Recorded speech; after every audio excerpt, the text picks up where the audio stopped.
honorable senators and House representatives of the Colombian Congress. First of all, I want to thank you for the great opportunity that you gave me to outline the negative impacts of fracking and also to give evidence about the existing fracking bans or restrictions in Europe. Secondly, I deeply apologize that due to my lack of considerable Spanish, I have to give testimony in English. My name is Gheorghiu, and I worked as a freelance campaigner and consultant for climate and environmental protection. Over the past 8 years, I have worked with grassroots activists, NGOs, scientists, legal experts, and politicians to stop fracking projects both at the regional but also national level throughout Europe and beyond. Regulations, laws, and development plans have been put in place in many member states of the European Union, both, again, at the regional but also national level, to either completely ban or tightly restrict fracking for fossil fuels. No large-scale fracking development was ever established in Europe. And this is despite a big shale head that we had in the years between 2010 and 2014. The only European country where the shale industry started to explore a possible development was Poland. Back then, Poland was hyped as Europe's second largest potential producer after the United Kingdom. However, due to very unsatisfactory results, one major oil and gas company after the other, and this included majors like ConocoPhillips, ExxonMobil, Total, Chevron, canceled their shale plans for Poland. So the question is, why did Europe stop fracking development, and why should Colombia also consider introducing a fracking ban? There are multiple reasons for that, and I would like to touch upon some of the most important. More than a decade of large-scale use of fracking to extract fossil fuels from the ground has shown how harmful and destructive this extraction process can be. As confirmed and acknowledged by countless peer-reviewed studies, there are numerous proven risks and impacts directly related to the development of fracking projects. And this includes industrialization of former rural areas, heavy freshwater consumption, water and soil contamination, public health impacts, in particular public health impacts for women and children, and the significant contribution to global warming. In May 2018, the Permanent People's Tribunal on Human Rights, Fracking and Climate Change heard testimony and received other evidence related to fracking and its impact.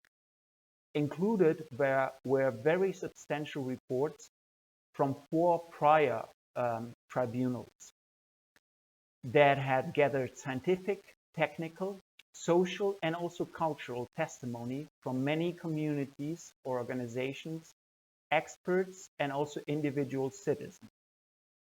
According to the preliminary statement of the judges of the tribunal, the evidence clearly demonstrates that the processes of fracking contribute substantially to anthropogenic harm, including climate change and global warming, and involve massive violations of a range of substantive and procedural human rights and the rights of nature.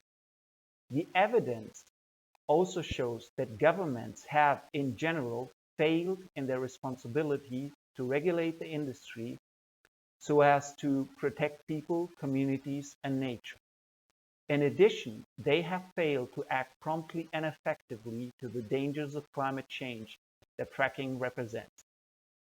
This is a direct quote from the judge's preliminary statement.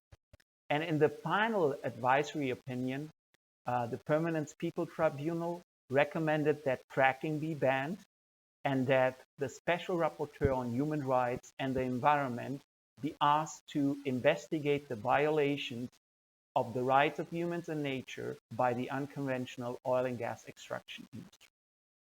Now, this finding is echoed elsewhere.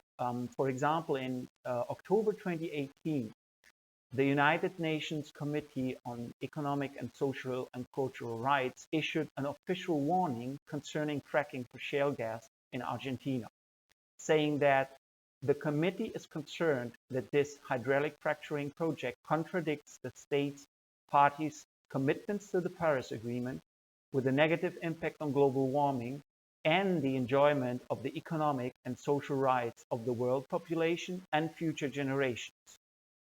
In March 2019, on the other hand, the United Nations Committee on the Elimination of Discrimination Against Women urged the British government to consider introducing a comprehensive and complete ban on fracking because they were concerned about the human rights of rural girls and women.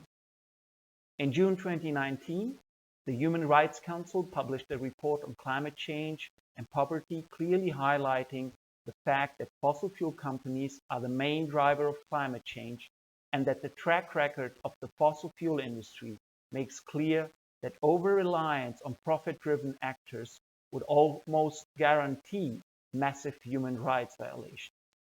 He further points out that if climate change is used to justify business-friendly policies and widespread privatization, exploitation of natural resources and global warming may be accelerated rather than prevented.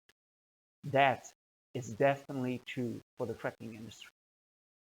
Honorable senators and House representatives of the Colombian Congress, it is clear that we don't have much time left to prevent the worst outcomes of global warming. A ban on fracking will definitely show that Colombia is willing to play a significant role as a true climate champion for the world as such. Trusting that the evidence for such an action is overwhelming, I encourage you to walk this courageous path towards the establishment of a fracking ban in Colombia. I thank you